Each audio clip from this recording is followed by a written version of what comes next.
तो हेलो बच्चों, आइए आप सबका स्वागत है आपका अपना यूट्यूब चैनल सैनपुरा स्टडी में। और आज के क्लास में भी हम कुछ इंपॉर्टेंट पढ़ने वाले हैं, कुछ सीखने वाले हैं।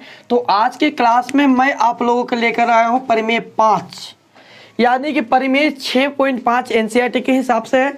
और यह इस परिमेय भी हम समरूपता का सिद्धांत देंगे, समरूपता को प्रूव करने वाले हैं, सीखने वाले हैं। ठीक है, इससे पहले परिमेय के जितने भी क्लासेज हैं आपको ये डिस्क्रिप्शन बॉक्स में लिंक के माध्यम से मिल जाएंगे, या बात किया जाए तो प्लेलिस्ट में आपको मिल जाएंगे। प्लेलिस्ट में आपका थ्योरम नाम का एक प्लेलिस्ट बना हुआ है, उसमें भी आप जाकर देख सकते हैं। मेरे चैनल पर सभी 10th के जितने भी थ्योरम है, परिमेय है, सब मैं अपलोड कर दिया हूँ लगभग। ठीक है, एक दो बच्चे हैं, धीरे धीरे यहाँ पर होकर अपलोड हो रहा है। तो आप लोग मेरे साथ बने रहिए और इसे ध्यानपूर्वक समझिएगा। ये आपका एग्जाम में 5 नंबर का पूछा जाता है। ठीक है ना। तो आज का परिमेय क्या है, इससे पीछे के क्लास में हम लोग एस की समरूपता को प्रूफ किए थे। एस भुजा भुजा भुजा की समरूपता को प्रूफ किए थे। और आज के क्लास में हम लोग एस यानी कि साइड एंगल साइड, यानी कि भुजा कोण भुजा के समरूपता को प्रूफ करेंगे। ठीक है ना। मतलब कहने का अर्थ यह हुआ कि दो भुजा समानुपाती है, एक कोण बराबर है, तो त्रिभुज समरूप होंगे, सिद्ध करना है। ठीक है ना। तो यहाँ पर हम इसका क्वेश्चन लिखे हैं, क्वेश्चन को ही साधारण प्रतिज्ञा बोलते हैं। जैसे कि हर परिमेय में मैं आपको बताता चलता हूँ कि जो भी साधारण प्रतिज्ञा लिखना है, इसके लिए स्टेप बना दिए गए हैं। जैसे कि साधारण प्रतिज्ञा, विशेष प्रतिज्ञा, सिद्ध क्या करना है, रचना क्या है, प्रमाण क्या है, इस 5 इसका स्टेप बना दिया गया है। ठीक है ना, जिससे बच्चों को सिद्ध करने में सावधानी रहेगी। ठीक है, तो साधारण प्रतिज्ञा में आपको क्या लिखना है, साधारण प्रतिज्ञा में आप लिखिए कि जो भी आपको क्वेश्चन दिया रहेगा उस क्वेश्चन में से आपको हटा देना है कि सिद्ध क्या करना है। ठीक है ना, सिद्ध करना है, हटाकर वहां पर लिखना है कि यदि किसी त्रिभुज की एक कोण, यहाँ पर क्वेश्चन है कि सिद्ध करे की, तो उसे हटा दिए हम। लिखें कि यदि किसी त्रिभुज के एक कोण दूसरे त्रिभुज के एक कोण का बराबर हो, यानी कि यहाँ पर दो त्रिभुज है, दो त्रिभुज में एक कोण दोनों के एक कोण आपस में बराबर है, और इन दोनों कोणों के आंतरित करने वाली भुजा, यानी कि इन दोनों कोणों को आंतरित करेगी दो भुजा। ठीक है ना। तो दोनों भुजा का अनुपातिक मान आपस में बराबर है, तो सिद्ध करे कि त्रिभुज जो है समरूप होगा। ठीक है, ये हमारा क्वेश्चन है। तो हम यहाँ पर क्या करते हैं कि दो त्रिभुज बना लेते हैं। एक त्रिभुज हम लेंगे ABC, ठीक है, और एक त्रिभुज ले लेते हैं हम DEF। ठीक है, ABC, और एक त्रिभुज ले लेंगे DEF। ठीक है ना, दो त्रिभुज ले लिए। इसी चीज को यानी क्वेश्चन के गणितीय रूप को हम लिख देते हैं, तो हमारा बन जाता है विशेष प्रतिज्ञा। तो हम यहाँ पर लिखेंगे कि माना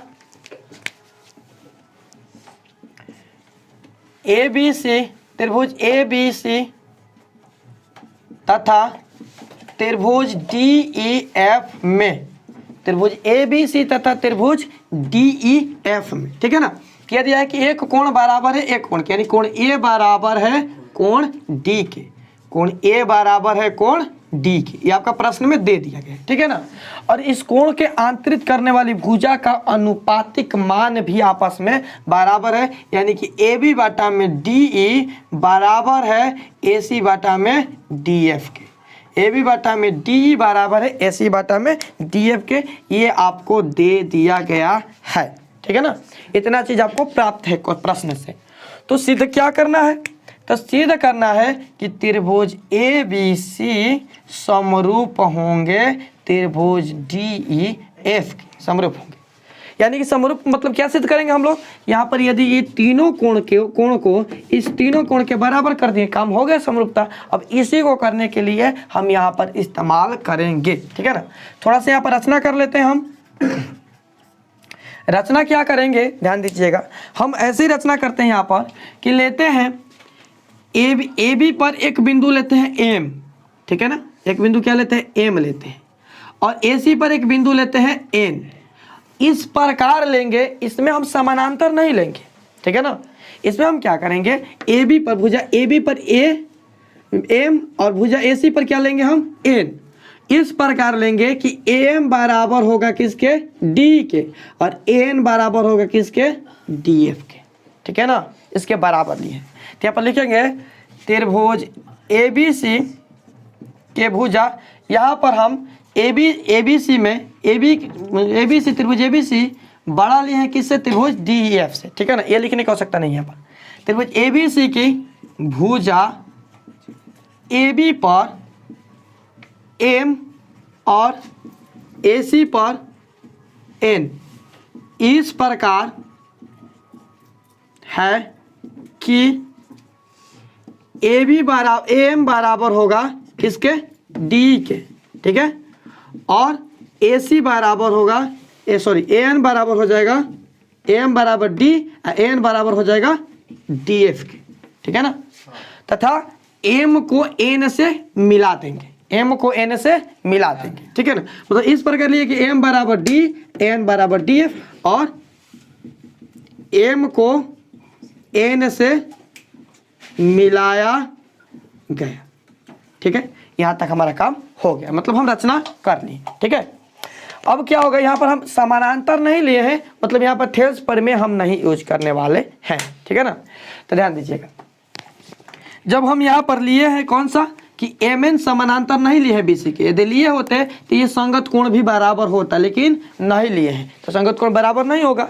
तो हमारा यहाँ पर प्लान क्या है इनको बराबर करने के लिए, तो सबसे पहले हम इस वाले त्रिभुज को इस वाले त्रिभुज के सर्वांग सम सिद्ध कर देते हैं, कर देंगे यहाँ पर कि त्रिभुज ए एम एन त्रिभुज डी एफ के सर्वांग सम सिद्ध कर देते हैं, सिद्ध हो जाएगा। कैसे होगा, तो ए बराबर दिया है ना डी के, और दोनों भुजा का अनुपातिक मान यहाँ पर बराबर दे ही दिया है, ठीक है। और दो भुजा यहाँ पर बराबर है पहले से, तो दो भुजा सर्वांग समता ये ना है कि एक त्रिभुज का तीन कोई भी भुजा कोण किसी में से तीन दूसरे त्रिभुज के तीन के बराबर हो तो दोनों त्रिभुज क्या होते हैं, सर्वांग सम होते हैं। तो इसी नियम का हम यहाँ पर प्रयोग करेंगे दोनों त्रिभुज में, और दोनों त्रिभुज को सर्वांग सम सिद्ध करेंगे। और जब दोनों त्रिभुज सर्वांग सम हो जाएगा, दोनों त्रिभुज सर्वांग सम हो जाएगा तो संगत भुजाएं समानुपाती हो जाएगी, ठीक है। और जब संगत भुजा समानुपाती होगी तो थेल्स प्रमेय के विलोम से एम एन समानांतर हो जाएगा बीसी के, और जब एम एन समानांतर होगा बीसी के तो ये संगत कोणवा भी आपस में बराबर हो जाएंगे। और जब ये संगत कोण बराबर होंगे तो एम बराबर ई का होगा, एन बराबर एफ का होगा, किससे, सर्वांग समता से। तो उसी में बी बराबर एम का होगा, तो उस जो यहाँ पर किए सेम प्रोसेस जो हम पिछले क्वेश्चन में देखे, सेम प्रोसेस हमारा यहाँ पर भी हो जाएगा, ठीक है। तो आइए से करते हैं, देखते हैं इसको कैसे होगा। देखते हैं यहाँ पर त्रिभुज ए एम एन, त्रिभुज ए एम एन तथा त्रिभुज इसमें लिया ए एम एन तथा डी ई एफ में, डी ई एफ में, इन्हीं दोनों त्रिभुजों में हम चलते हैं। इन्हीं दोनों त्रिभुजों में हम देखते हैं कि कोण ए बराबर है कोण डी के, किस कहाँ से, तो प्रश्न से, ठीक है। और देखते हैं कि रचना से दिया गया है कि एम बराबर है किसके, डी के, एम बराबर है डी के और एन बराबर है किसके, डी एफ के, एन बराबर किसके है, डी एफ के, रचना से बराबर दिया गया है। समझ में आ गया यहाँ तक।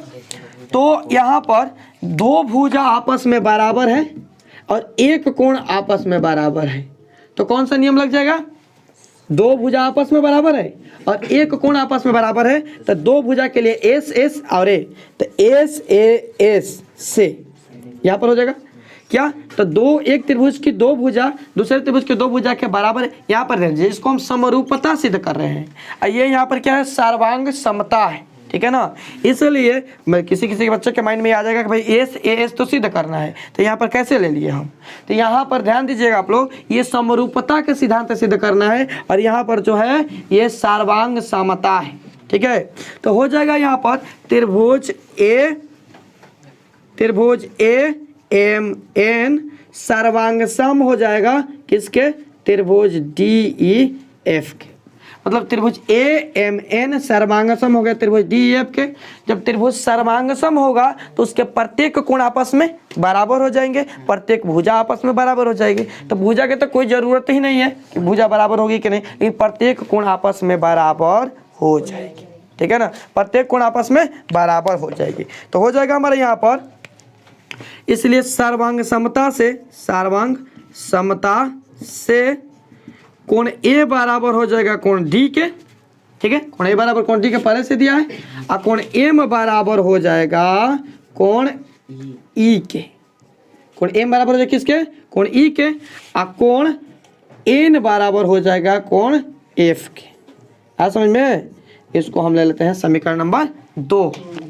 ठीक है, आज समझ में यहाँ पर कि सर्वांग समता में कोण भी बराबर होता है, भुजा भी बराबर होता है, तो जिसका जरूरत है उसी को लेंगे हम। तो यहाँ पर हमें कोण की जरूरत है तो कोण ले लीजिए। अब है बात यहाँ पर कि यहाँ पर हमें एम बराबर सिद्ध करना है बी के। एम बराबर हो जाएगा यदि बी के और एन बराबर हो जाएगा यदि सी के। सोचो यहाँ पर सोचने की बात है कि जब तीनों कोण आपस में बराबर हो गए, पहले त्रिभुज का 3 कोण दूसरे त्रिभुज के 3 कोण के बराबर हुए, तो हमें सिद्ध करना है कि ए बी सी समरूप है डी ई एफ के। मतलब ए बी सी के तीनों कोण डी एफ के तीनों कोण के बराबर होना चाहिए। तो एक कोण तो बराबर है, बी बराबर ई कर देंगे, सी बराबर एफ कर देंगे, काम हो जाएगा। तो कैसे होगा, जब हम एम को बराबर कर देंगे, यहाँ पर हमारा प्लान बनता है कि एम बराबर ई के। ठीक है, तो एम को यदि बराबर हम सिद्ध कर दिए बी के और एन को बराबर सिद्ध कर दिए सी के, तो बस हमारा काम हो जाएगा। तो इसको सिद्ध करने के लिए हम किसका सहायता लेंगे, तो समीकरण 1 का सहायता लेंगे। ठीक है ना, यहाँ पर हम समीकरण 1 की सहायता लेते हैं। समीकरण 1 से हमारा समीकरण 1 कह रहा है कि ए बी बाटा में डी ई बराबर है ए सी बाटा में डी एफ के। कह रहा है ना समीकरण 1 कि ए बी बाटा में डी बराबर है ए सी बाटा में डी एफ के। लेकिन ध्यान दो यहाँ पर कि जो उस पिछले प्रमेय में हम लोग एम बराबर करते थे डी के, तो यहाँ पर डी के मान को कन्वर्ट करेंगे किसमें, एम के मान में, ताकि इस वाले त्रिभुज को ये दोनों भुजा को अनुपातिक सिद्ध किया जा सके। ठीक है ना, तो यहाँ पर हम ले लेंगे, चूंकि ध्यान दो, चूंकि डी के मान किसके बराबर है, यहाँ पर देखो डी बराबर किसके, यहाँ से रचना से डी बराबर है किसके, एम के, तथा डी एफ बराबर है किसके, एन के। दिया ना, रचना में डी बराबर है एम के तथा डी एफ बराबर है किसके, एन के, है बराबर। तो यहाँ पर इसको हम क्या करेंगे, डी के स्थान पर एम रखेंगे और डी एफ के स्थान पर एन रखेंगे। ठीक है ना, इसलिए हमारा जो नया मान मिलेगा वो क्या मिलेगा, इसलिए ए बी बाटा में डी के स्थान पर बन जाएगा हमारा ए एम। क्या बनेगा, एम, डी के स्थान पर एम और बराबर यहाँ पर ए सी बाटा में डी एफ के स्थान पर हो जाएगा ए एन। ठीक है, यहाँ पर हमारा मिल गया एक नया समीकरण मिला। ठीक है ना, समीकरण नंबर 3।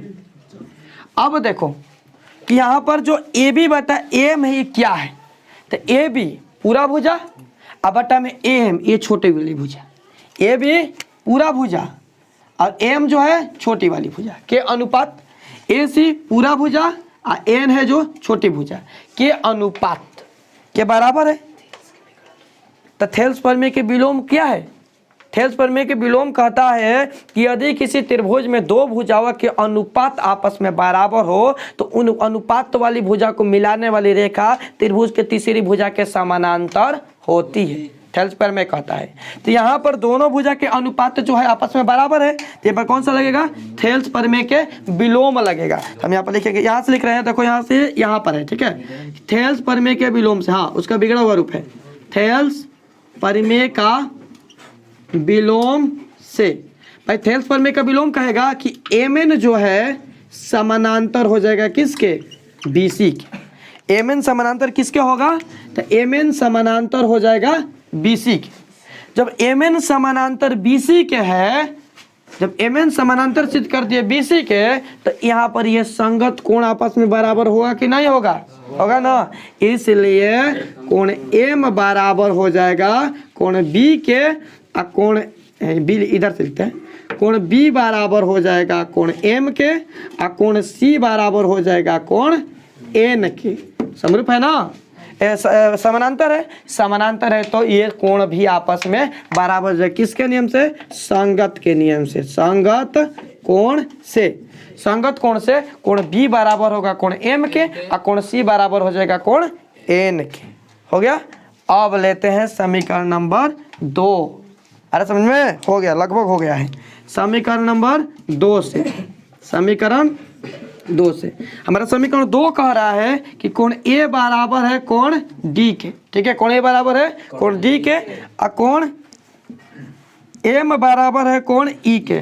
मोगली समझो, और कोण एन बराबर है कोण एफ के, है ना यहाँ पर।